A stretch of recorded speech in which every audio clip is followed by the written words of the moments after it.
Romance of the Three Kingdoms, Chapter 84. Liu Bei's Shu forces. Their vanguard, led by Wu Ban, is deep in Wu territory. And they're not just sitting there, they're actively trying to provoke the Wu army. Yeah, they're like taunting them. Wu Ban's troops are taking off armor, acting all relaxed, basically daring Wu to attack. And you've got these Wu generals, Han Dang, Zhu Tai veterans, right?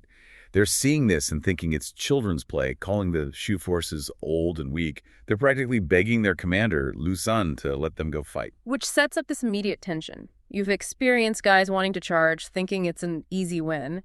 But Lu Sun, the commander, he's incredibly calm. He's watching from afar. And he sees something different. Exactly. He points out what the text calls a killing aura, a Shaki coming from the mountains nearby. He smells a trap. He tells his generals, hold back, this looks like bait. So he's seeing past the obvious, but his generals aren't convinced, right? They're calling him cowardly, pressing him to attack. Meanwhile, Wu Ban keeps up the taunts. And Lu Kun lets it happen. For 3 days, he actually says, in 3 days, their trick will be seen. His real aim, he wants the enemy to move their camps. Okay, wait, 3 days, isn't that risky? Giving the enemy time? Why wait so long when his own guys are doubting him? That's the key to Lu Xun's genius, isn't it? He's playing the long game. He knows Liu Bei is smart, a worldly hero. He suspected the initial provocative force wasn't the real threat. He needed Liu Bei to commit fully, to spread out, to get comfortable, or maybe overconfident. So he's letting Liu Bei walk deeper into the potential trap. Precisely. And it works exactly as Lu Xun predicted. After 3 days, Wu Ban pulls back. And then, boom. The main Shu army, fully armored, pours out from the valleys. It's a terrifying sight. The Wu soldiers are stunned. Liu Bei played a good feint. But Lu Xun was ready for it. He was. This is the moment he explains his reasoning to his now rather impressed generals. He says, yes, Liu Bei is brilliant, intelligent, and resourceful. His initial troops were disciplined, But after 7 or 8 months of continuous campaigning, setting up camps, marching, just the grind, Liu Bei's army is now tired and discouraged. That's the weakness. That's the moment to strike. Time wasn't Liu Bei's friend here. It became his enemy because Lu Xun used patience. Wow. So the generals who called him a coward are now eating their words. Completely. They're sighing in admiration, the text says. And this isn't just about his immediate commanders. Lu Xun sends his plan up to Sun Quan, the ruler of Wu. And Sun Quan. He must have been hearing the whispers about Lu Xun being timid, too. He probably was. But when he sees Lu Xun's detailed plan and the reasoning behind the patience, he's overjoyed. His faith in Lu Xun is totally cemented. It shows Lu Xun didn't just outsmart the enemy, he managed his own internal politics, too. That's a huge part of leadership, managing your own side. Okay, but let's flip this. Let's look at Liu Bei. How does a worldly hero, as Lu Xun called him, make such a massive mistake?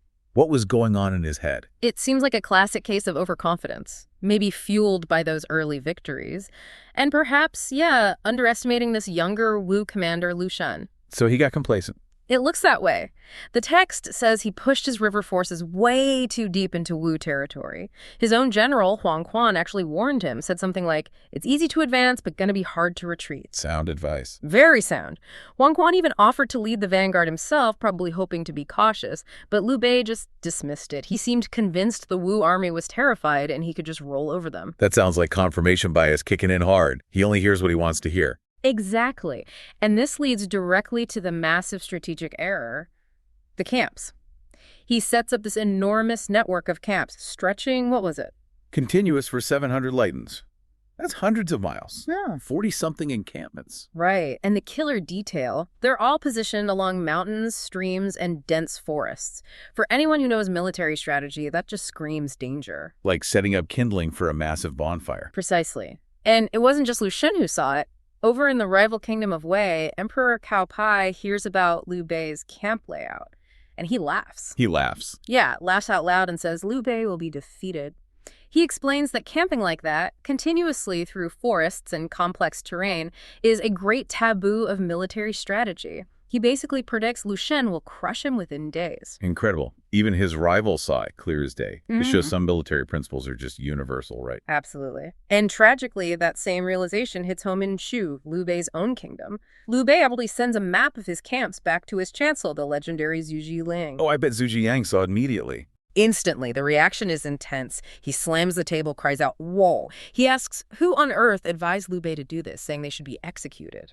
And when he finds out, Liu Bei did it himself. He despairs. He says the Han Dynasty's fate is over. Just devastating. He sees the exact same vulnerability Cao Pai saw. So both his enemy and his most brilliant advisors see the fatal flaw. Yeah, it's chilling. Zhu Ziliang says camps like that are sitting ducks for a fire attack. Utterly indefensible. He begs them to reposition immediately, but, well... Too late by then. Seems so. It makes you think, doesn't it? How often do we get so caught up in our own momentum, maybe after a few successes, that we ignore fundamental rules or warnings from people who know better? A really sobering thought. But even in despair, Zhu Ziliang is thinking ahead. He makes some predictions, right? He does. Shows his genius even then. He predicts Lu Xun won't chase Liu Bei too far if defeated, because Lu Xun has to worry about Wei potentially attacking him from behind. It's this complex, multi-sided game. Right. The three kingdoms are always watching each other. Exactly. So Zhu Ziliang tells them, if the worst happens, retreat to Beatty City, a strong, defensible position. And then he drops this bombshell. The hidden army. Yeah. He reveals he'd secretly stationed 100,000 soldiers near a place called Yufupu, or Fish Belly Shoal, years ago when he first entered the region. His advisor, Ma Liang, is completely stunned. He'd been through there loads of times, never saw a thing. That's incredible foresight. Zhu Ziliang playing the long, long game. Always. He just cryptically says, later it will be seen. Meanwhile, back on the battlefield, Lu Xun has finished his observations. He's noticed the Shu soldiers have gotten sloppy, lax, and unguarded after all these months. The time is ripe. Okay, so this is it. The moment Lu Xun decides to strike, he calls his generals. But then he does something odd, doesn't he? He turns down the guys like Han Dang and Zhu Tai, the experienced ones who are eager to fight. Yeah, you'd think he'd send his best guys for the main blow, but no. He picks a junior officer, Chun Yudan, gives him only 5,000 men, and tells him to hit the 4th Shu camp at night. Just 5,000. Yeah. Why? And why a junior officer? It's another calculated move. It's not the main assault yet. It's a final test, a probe. He even sets up rescue forces under Xu Sheng and Ding Feng nearby, but tells them explicitly, rescue Chun Yudan if he gets into trouble, but do not pursue the enemy. So he's testing the waters one last time, seeing how they react. Exactly. He wants to confirm their state of readiness, maybe draw out some of their key defenders, but without committing his main strength or revealing his full hand. It's incredibly precise. And does the test work? It does, but not in the way Chun Yudan hoped. He attacks, but the Shu General Fu Tong fights back hard. Then Chun Yudan gets ambushed by other Shu forces, takes heavy losses. Ouch. So he has to be rescued. Yep, Xu Sheng and Ding Feng ride in, pull him out, and withdraw, just as Lu Xun ordered. No pursuit. Chun Yudan comes back wounded, probably expecting to be punished. But Lu Xun... Lu Xun reassures him. Not your fault, he says. I was merely testing the enemy's reality. This skirmish confirmed everything for Lu Xun. The outer camps might still have some fight, but the overall Shu army is vulnerable. The conditions are perfect. And now he's ready to unleash the real plan. Now he is. And he lays it all out for his generals, adding this little knowing smile, saying, this plan, well, it could only be hidden from Zhu Ziliang. He literally thanks heaven. Zhu Ziliang isn't there in person. Shows you the respect he had for his rival's intellect. Wow. Okay, so what is this devastating plan? It's terrifyingly simple and brutal. He predicts a strong southeast wind for the next afternoon. Perfect for his strategy. Goodbye. Zhu Ran will take boats loaded with dry reeds and grass down the river. Han Dang attacks the camps on the north bank. Zhu Tai hits the south bank. And the soldiers. Every single soldier carries a bundle of flammable reeds or grass, hidden sulfur and saltpeter, basically gunpowder ingredients and fire starters. Oh, no. Oh, yes. The plan. Use the wind, assault the camps, and set them ablaze. Shunfeng Zhuhu raise fire with the wind. Not all the camps, though, right? No, strategically targeting them. Burn 20 out of the 40 camps, specifically hitting every other camp. Imagine the chaos fire spreading, escape routes cut off, panic. Maximum disruption. Yeah. And the orders. No retreat. Relentless pursuit, day and night, until Liu Bei himself is captured. This isn't just about winning a battle. It's about annihilating an army. Chilling. Meanwhile, back at Liu Bei's main camp, does he have any clue what's coming? He gets warnings, omens even, but he just doesn't see it. The text describes his central army banner suddenly falling over, even though there's no wind. A really bad sign. Spooky. Does anyone point it out? Yeah, his officer Cheng Ji suggests it might mean a Wu raid is coming. But Liu Bei, still high on that minor skirmish the night before where Qin Dan was repelled, just dismisses it. He thinks Wu was routed. He's completely misreading the situation. Totally. Then more news comes in. Wu troops are spotted moving east along the mountains. Liu Bei again brushes it off as a feint, just a diversionary tactic. He cannot imagine the scale of what Lu Xun has planned. It's heartbreaking, really. His confidence has become total blindness. It really has. As evening approaches, he sends out Generals Guanxing and Zhang Bao on patrol. Guanxing writes back urgently, the report. Fire has broken out in the Jiang Bei camp. The first spark. The first spark. But even then, Liu Bei doesn't grasp the enormity. He just tells him to go investigate further. He still thinks it's maybe a small raid. He has no idea that the inferno is just beginning and his entire army, spread out and vulnerable, is about to go up in flames. The inferno. It kicks off around the first watch. That's like 7 to 9 p.m., right? Deep into the night. Picture this. A sudden southeast wind whips up and bam! Fire erupts on the left side of the Imperial camp. Then, almost immediately, the right side too. It spread incredibly fast. The text says even the trees caught fire. And the noise, cries of battle shook the earth, must have been just utter pandemonium. Oh, absolutely pandemonium. The panic was instant. Total.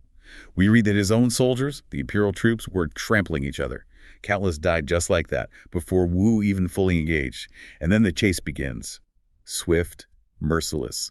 Liu Bei flees on horseback, heading for Feng Shi's camp, hoping for safety. Only to see it's also just a wall of flames. Firelight reaching the sky, it says. Yeah, Lu Xun's fire attack. It was tactically brilliant, for sure. But its genius was deeper than just burning things. Striking at night, using the wind. He hit the psychological weak spot of an army already kind of on edge. The terror, the confusion from the flames spreading so fast, the noise.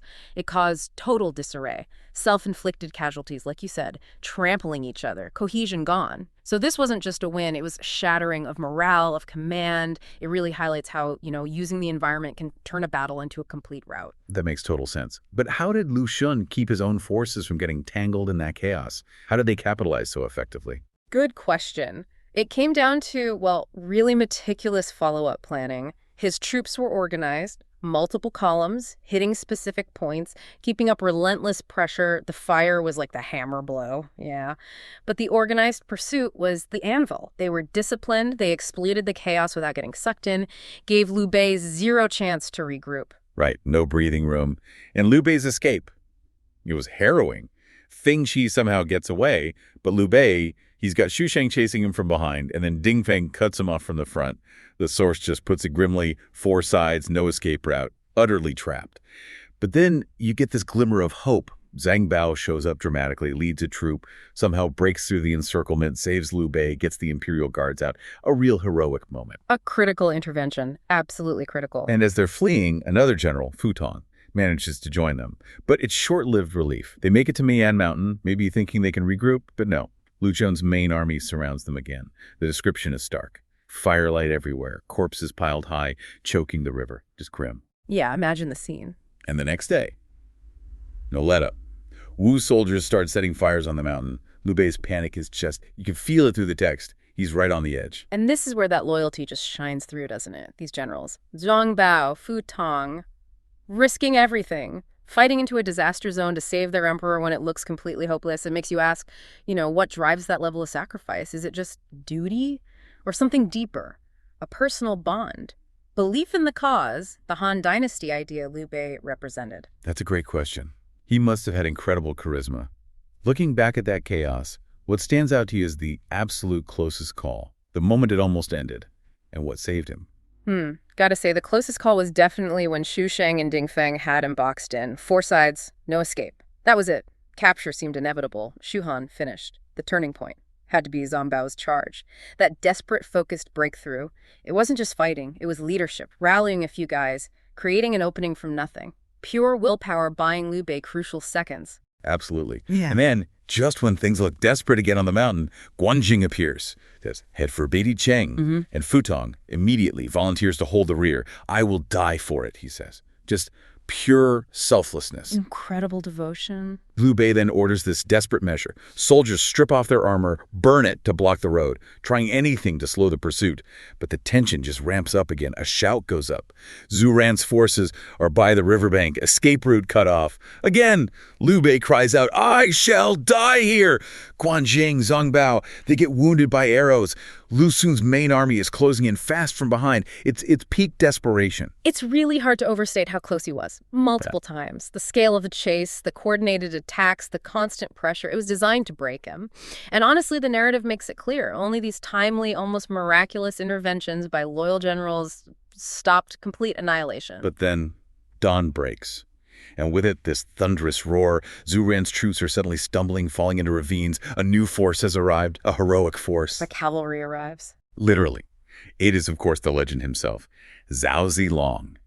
Zhao Yun, he'd been stationed back in Jiangsu, saw the firelight reaching the sky miles away, knew something was terribly wrong, and just rode like hell. Investigated quickly, understood the disaster, and boom, charged in. And Zhao Yun's arrival, it changed everything instantly. His reputation alone was a weapon.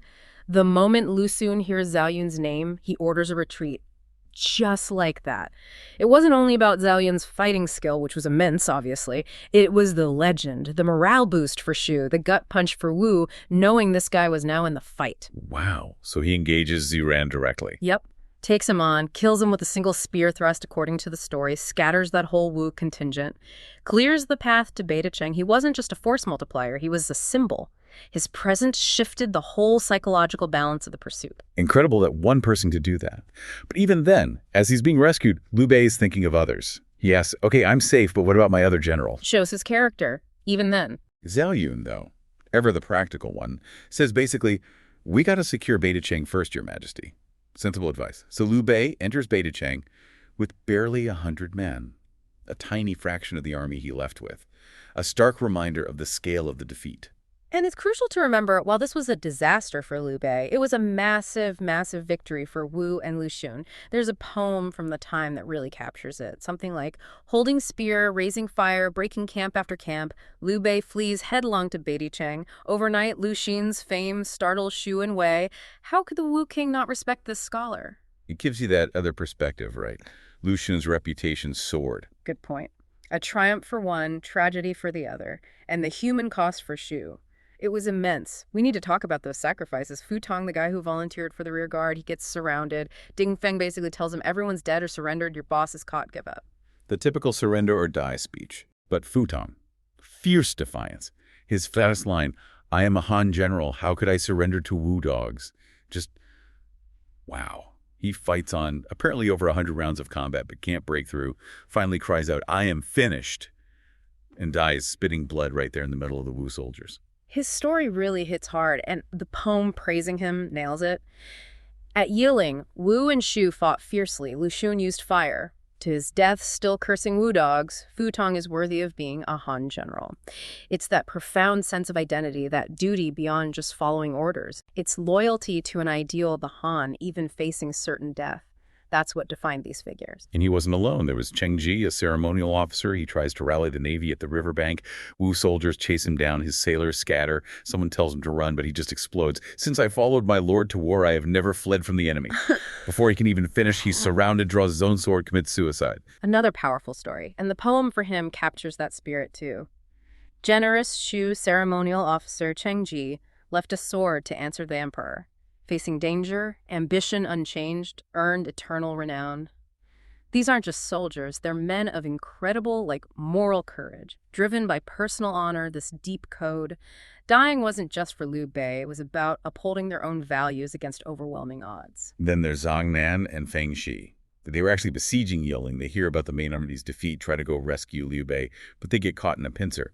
Pursuing Wu forces from one side, Sun Huan attacking from Yiling on the other, both die fighting in that mess. And again, their legacy is remembered in verse. Feng Zhi's loyalty unparalleled, Zhang Ran's righteousness unmatched. Willing to die on the battlefield, their names flow through history.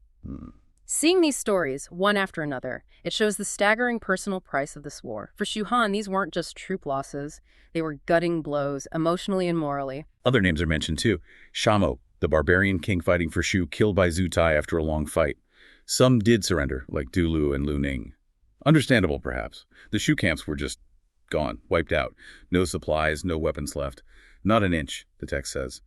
But maybe the most poignant story is Lady Sun Shangxiang, Liu Bei's wife, back in Wu territory. She hears false rumors that Liu Bei died in the battle. She goes to the riverside, faces west towards Shu, weeps, and then drowns herself. They later built the Owl Heroine Temple for her. Just tragic. Yeah, utterly heartbreaking, and her poem reflects that. Former emperor's troops returned to Beidicheng. The lady heard of disaster, sacrificed her life. A monument remains by the river, still bearing a heroic woman's name. All these sacrifices together, generals, officials, even the empress, they tell you the stakes were sky high, way beyond land or power. It was about honor, loyalty, personal bonds, the very fabric of their world being torn apart. For Liu Bei, any thought of victory was just buried under this mountain of personal loss. Such a heavy toll. Loyalty etched in blood. But, okay, as the immediate fighting dies down, another layer of strategy starts to reveal itself. Something weirder. Lu Xun, still riding high on his victory, keeps pushing west after Liu Bei, towards Qiguan Pass. And then he sees something near a mountain by the river, a killing aura, rising into the sky. Right, and this killing aura, it wasn't just like a spooky feeling for them. In ancient Chinese thought, especially military strategy, it was seen as a tangible sign, palpable hostile energy, an omen. A sharp commander like Lu Xun wouldn't dismiss it. He'd instinctively see it as a warning, potential ambush, hidden danger. It's this deep reading of the environment almost. Fascinating. Yeah. So yes, first thought is ambush. He orders a retreat, Tenli sets up defenses, smart move, but then his scouts come back. No enemy troops, sir. He's like, what? Climbs up high, looks again, and yep, the killing aura is definitely still there. Weird. Very weird from his perspective. Then they get closer. What's causing it? Just 80 or 90 piles of random stones by the river at a place called Fishbelly Shoal in Yude. Lu Xun, still skeptical, maybe a bit cocky after his big win, dismisses it. Just a trick to fool people, he thinks. Sounds like overconfidence creeping in. Oh, big time. And that overconfidence nearly doomed him. Because these weren't random stones at all, not even close. This was the legendary 8-trigram array, set up by Zhuge Liang years earlier when he first came into Sichuan. It's not about blocking paths physically, not really. It's about manipulating perception, the environment. Think of it as like a giant psychological maze. A maze made of rocks. Sort of. Rocks, sand, the sound of the river, even the changing light and wind, it all combines to create this disorienting, terrifying labyrinth in your mind. Paths seem to shift, illusions appear, echoes. It traps you mentally. No soldiers needed. It's pure psychological warfare built into the landscape, said to be as potent as 10,000 elite soldiers, changing every day and every hour. Deep understanding of terrain and the human mind. Okay, that's chilling. And Lu Xun, still thinking it's nothing, Yeah. rides in with just a few cavalry. Yep, rides right in to check it out. Bad move. As dusk hits, the whole thing transforms. Fierce wind, flying sand and stones, covering sky and earth. That's the description. Total disorientation. Suddenly the stones look like swords, the sand dunes like mountains, the river sounds like drums and clashing weapons, and Lu Xun gets it. That cold dread. I've fallen for Zhuge's scheme, he cries out. Trapped. Utterly lost inside.